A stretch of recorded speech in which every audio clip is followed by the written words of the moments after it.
150 रुपए की बढ़ोतरी कर दी गई। सरसों के एमएसपी में 308 रुपए की बढ़ोतरी। सूरजमुखी का एमएसपी 140 रुपए बढ़ाया। मसूर का एमएसपी 275 रुपए बढ़ाया गया। केंद्रीय मंत्री अश्विनी वैष्णव ने जानकारी दी। 2014 से 2024 तक एमएसपी लगभग दोगुनी कर दी गई है। काशी में गंगा पर नया ब्रिज बनेगा। वैष्णव का बयान, नया ब्रिज बनाने को केंद्र ने मंजूरी दे दी है। 2642 करोड़ की लागत से काशी में ये एक नया ब्रिज गंगा के ऊपर बनाया जाएगा जो परिवहन आवागमन की सुविधा देगा। क्या इस ब्रिज में 2 लेयर होंगी जिस पर ट्रेन भी चले और जिस पर सड़क मार्ग का परिवहन भी हो, अभी ज़्यादा स्थिति साफ नहीं है, लेकिन करीब करीब 2700 करोड़ की लागत का ये ब्रिज काशी को दूसरे शहरों से बहुत बेहतर कनेक्टिविटी देगा। उस आधार पे जो 6 रबी क्रॉप्स हैं, उन 6 रबी क्रॉप्स का आप पहला कॉलम देखेंगे, ये उसकी कॉस्ट आएगी इस साल के रबी सीजन में as per the projections of CACP.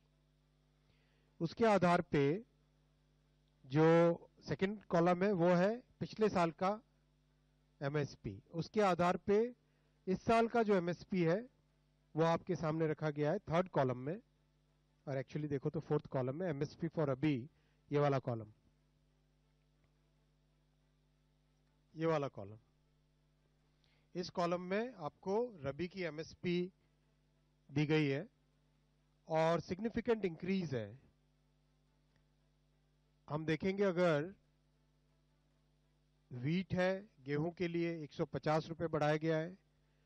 Barley यानी जौ के लिए 130 रुपए बढ़ाया गया है। ग्राम यानी चने के लिए 210 रुपए बढ़ाया गया है।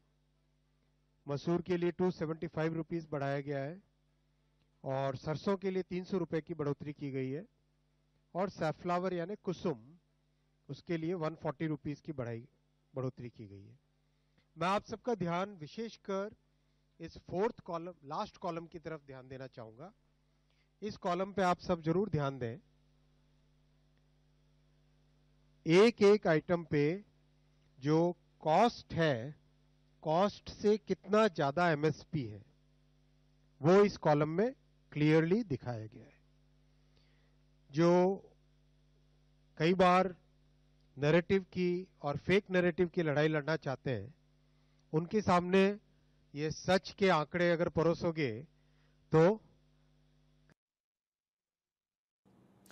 संजय शर्मा हमारे सीनियर एडिटर हमारे साथ ज्यादा जानकारी के साथ इस वक्त जुड़ गए हैं। संजय, पिछले कुछ दिनों से हम लगातार जब किसान प्रदर्शनों की या आंदोलन की भी बात करें, एमएसपी शब्द सबके निगाह में, सबके दिमाग में घूमता रहता था और सरकार पर आरोप लगाए जाते थे कि एमएसपी को बढ़ाने से सरकार हिचकती है।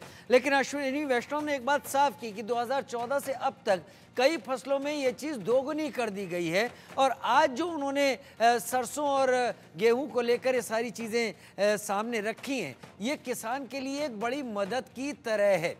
सरकार का ये एक सोचा समझा कदम है या सरकार को ये आनन फानन में कदम उठाना पड़ा है?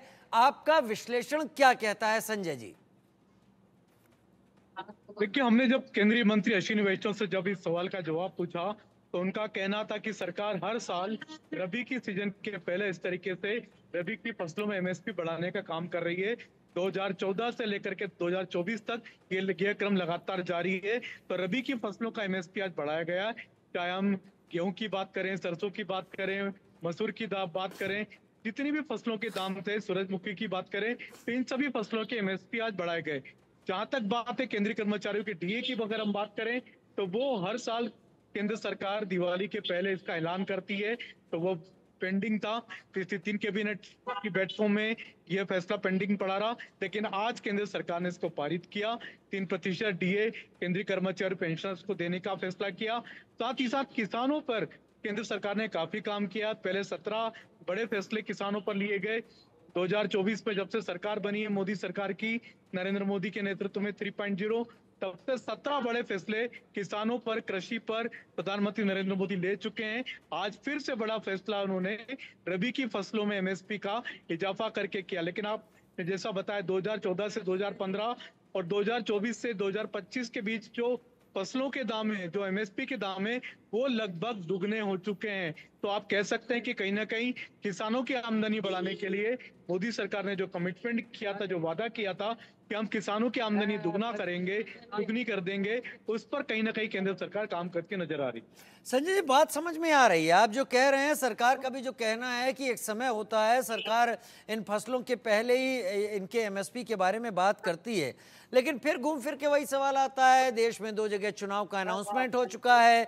महाराष्ट्र जहां से किसानों की बात की जाती है, महाराष्ट्र का एक बड़ा हिस्सा कई फसलों के लिए जाना जाता है। वही स्थिति झारखंड में भी अगर बात की जाए तो वहां पर भी वही स्थिति है। उत्तर प्रदेश में 10 जगह चुनाव हैं। उत्तर प्रदेश में खासा किसान आंदोलन का असर भी दिखाई पड़ा था। क्या ये सारे के सरकार के फैसले चैलेंज किए जाएंगे या चैलेंज किए जा सकते हैं कि इनके जरिए वोटरों को लुभाया जाने की कोशिश की गई है? राजनीतिक आरोप लग सकते हैं केंद्र सरकार पर, लेकिन केंद्र सरकार का यही कहना है, अश्विनी वैष्णव से जो हमने बात की, उनका कहना हर साल दिवाली के पहले रबी की फसलों में एमएसपी बढ़ाई जाती रही है, और साथ ही साथ जो बोनस है केंद्रीय कर्मचारियों को वो हर साल दिवाली के पहले देने की परंपरा रही है। तो उसी परंपरा का केंद्र सरकार ने निर्वाह किया है। जहां तक चुनावी राज्यों की बात हो तो फिर महाराष्ट्र की बात करें तो महाराष्ट्र में किसानों की 4 बड़ी समस्याएं थी।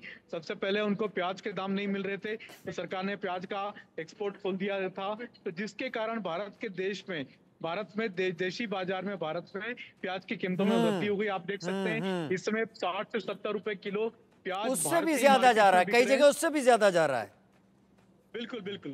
कपास की दाम के केंद्र सरकार ने सबसे पहले बढ़ाए, क्योंकि वहां पर जो महाराष्ट्र के किसानों की मुख्य फसलें, चाहे हम प्याज की बात करें, कपास की बात करें, चावल का भी एक्सपोर्ट खोल दिया गया। तो कई सारी ऐसी जो मांगे थी किसानों की महाराष्ट्र को, उसको ध्यान में रख करके केंद्र सरकार पहले ही बड़े फैसले ले चुकी है। और आज का भी फैसला जो किसानों के हित में लिया गया है, उसका भी फैसला कहीं ना कहीं चुनाव में भी मिलता नजर आएगा। चाहे हम भले ये बात कहें कि सीजन के पहले हमने रबी सीजन के पहले इन रबी फसलों का एमएसपी बढ़ाने का फैसला किया। और इन चीजों को लेकर, इन फैसलों को लेकर कितना अंदाजा लगा रही है सरकार? क्योंकि आपने केंद्रीय मंत्री से बात भी की है, सरकार इन योजनाओं को सामने ला रही है, आप सरकार के उन अंगों के नजदीक भी हैं। सरकारी खजाने पर मैं बोझ की बात नहीं करूंगा, ये एमएसपी बढ़ाने से कितना पैसा निकलता हुआ दिख रहा है जो किसानों के खाते तक में जा सकता है? कितना एक रकम पता चले तो? देखिए, सरकार ने 2 तरह की गाइडलाइन इस पे तैयार की थी। एक तो एमएसपी बढ़ाई जाए, किस आधार पे बढ़ाई जाए, क्योंकि उसकी मार्केट प्राइस कितनी है, और उसका सबसे बड़ी बात है कि उसकी प्रोडक्टिविटी कितनी है, प्रोडक्शन कितना हो रहा है।